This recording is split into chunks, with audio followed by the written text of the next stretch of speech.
Hello dear students, myself Dr. Rekha, Professor, Department of ECE. Today we are in LIC lab, so I am going to discuss regarding with 555 timer. So in previous semester you have studied regarding with operational amplifier. So in this operational amplifier you are going to embed it with respect to the 555 timer. So 555 timer is a circuit or an IC chip which can withstand the voltage of 5 volts to 18 volts and 200 milliamps. So you can see this is the 555 timer circuit. So this is the 555 timer IC which has got an 8-pin package. It is compatible with a TTL and CMOS circuit. So you can see the pin number 1 is a ground, pin number 2 is a trigger point which can give a trigger input, and pin number 3 is an output, pin number 4 is an reset, pin number 5 which is used for a voltage control of the output voltage, and pin number 6 is a threshold which works for the threshold voltage, that is capacitor which works from 1/3 of VCC to 2/3 of VCC. That can be used for the discharging point of view. So pin number 7 is used as a discharging pin which can be used in and connected to a transistor which works as a switches to the given pin number 7, and pin number 8 is the VCC. As I told, it can withstand an 5 volts to 18 volts, and we'll discuss regarding with a 555 timer internal block diagram. So as you know, the 555 timer can work in two different modes, monostable mode as well as astable mode. So monostable mode in the sense it can be used with respect to the external circuit which is known as an resistance as well as capacitance. So in this you can see this is an ordinary IC pin which has an 5 pin 8 DP pin which will be used. Internal block of this IC will be having an flip-flop, 2 comparators, 1 transistor as well as output device. So externally you have connected the resistance as capacitors. So with the help of resistance and capacitance you can design a circuit for a time width of a time bandwidth. As you vary the capacitor value, it will be differ.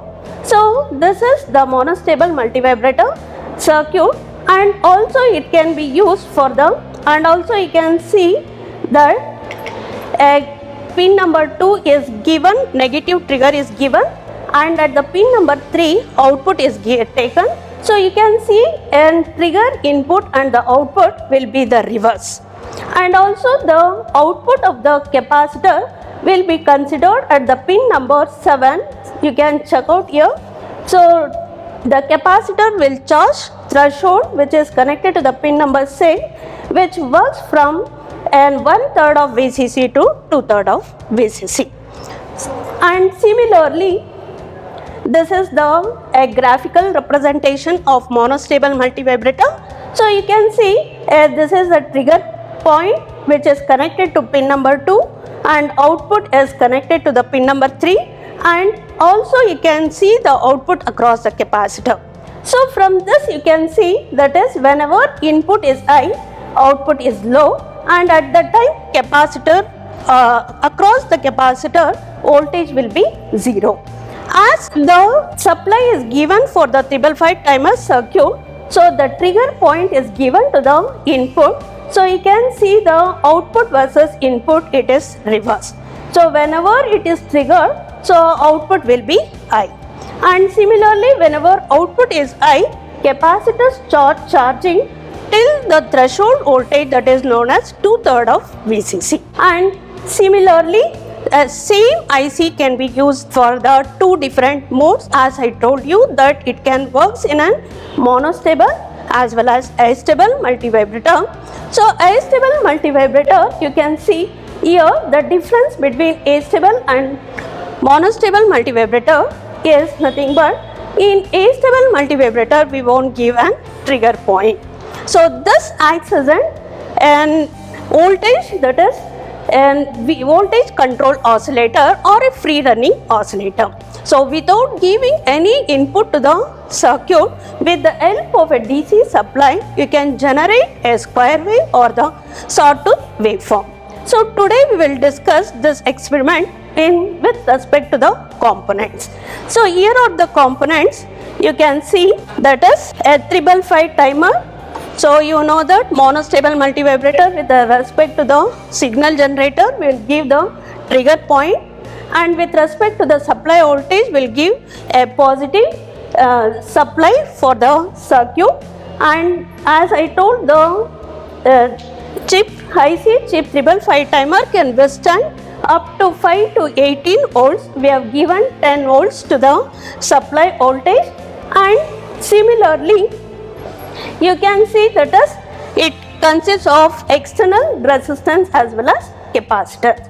So this is the input circuit. So input of the given trigger point is given to pin number 2, and the output is taken across the pin number. So in this you can see whenever a given input is low, the output will be high, and similarly you can see the output across the capacitor also.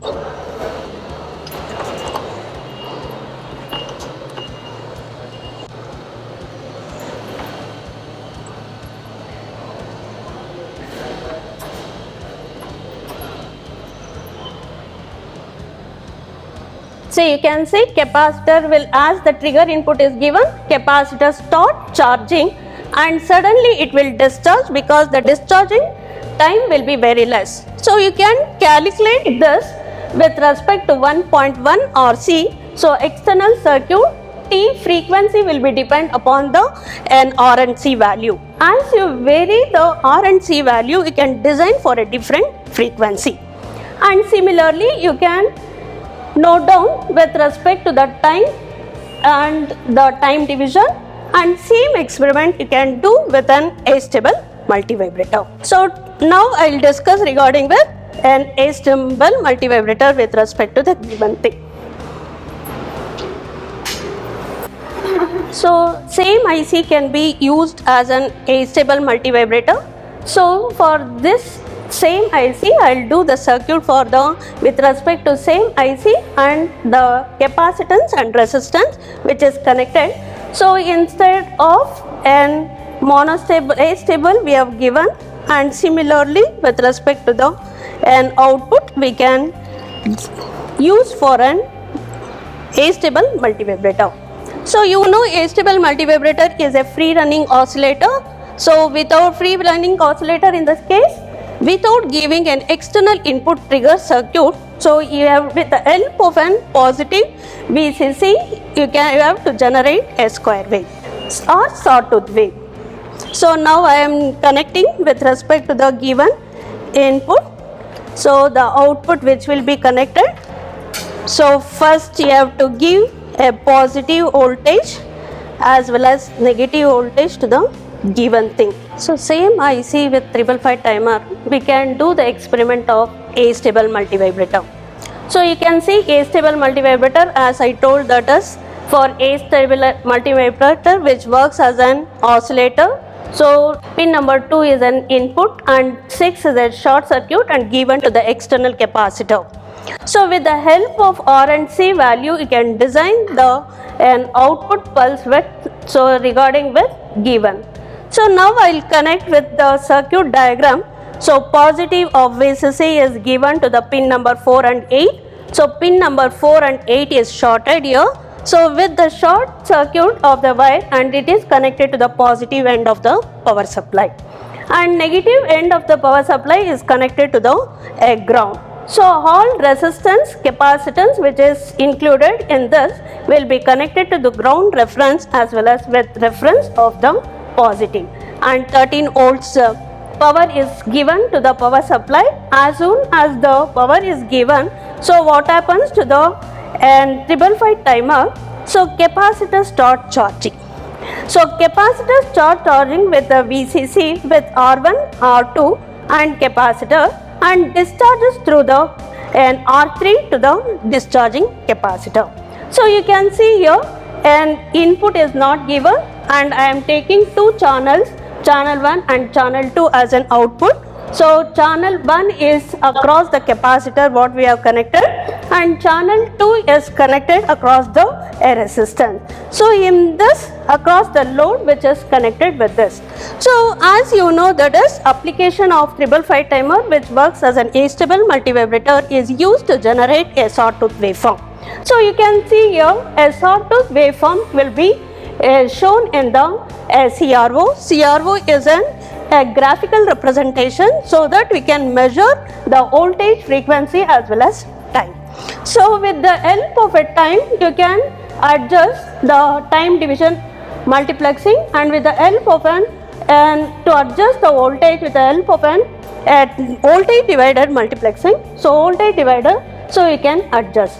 So you can see that is you can vary this pulse width or a sawtooth waveform with respect to the component which is known as a resistance and capacitor.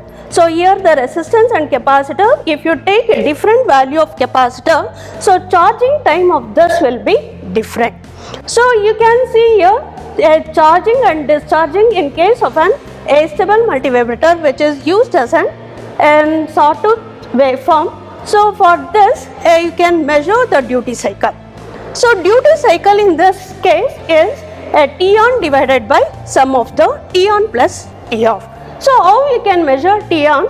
So width of this pulse at charging is taken with respect to the that is time division and the discharging part will be in T off.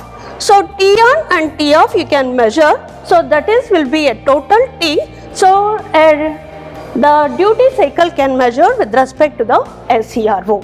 So this is the regarding with the experiment of an astable multivibrator and monostable multivibrator, and in this an important and viva question on this is what is a multivibrator and what is the difference between monostable multivibrator and astable multivibrator, application of astable multivibrator, applications of monostable multivibrator. Thank you one and all.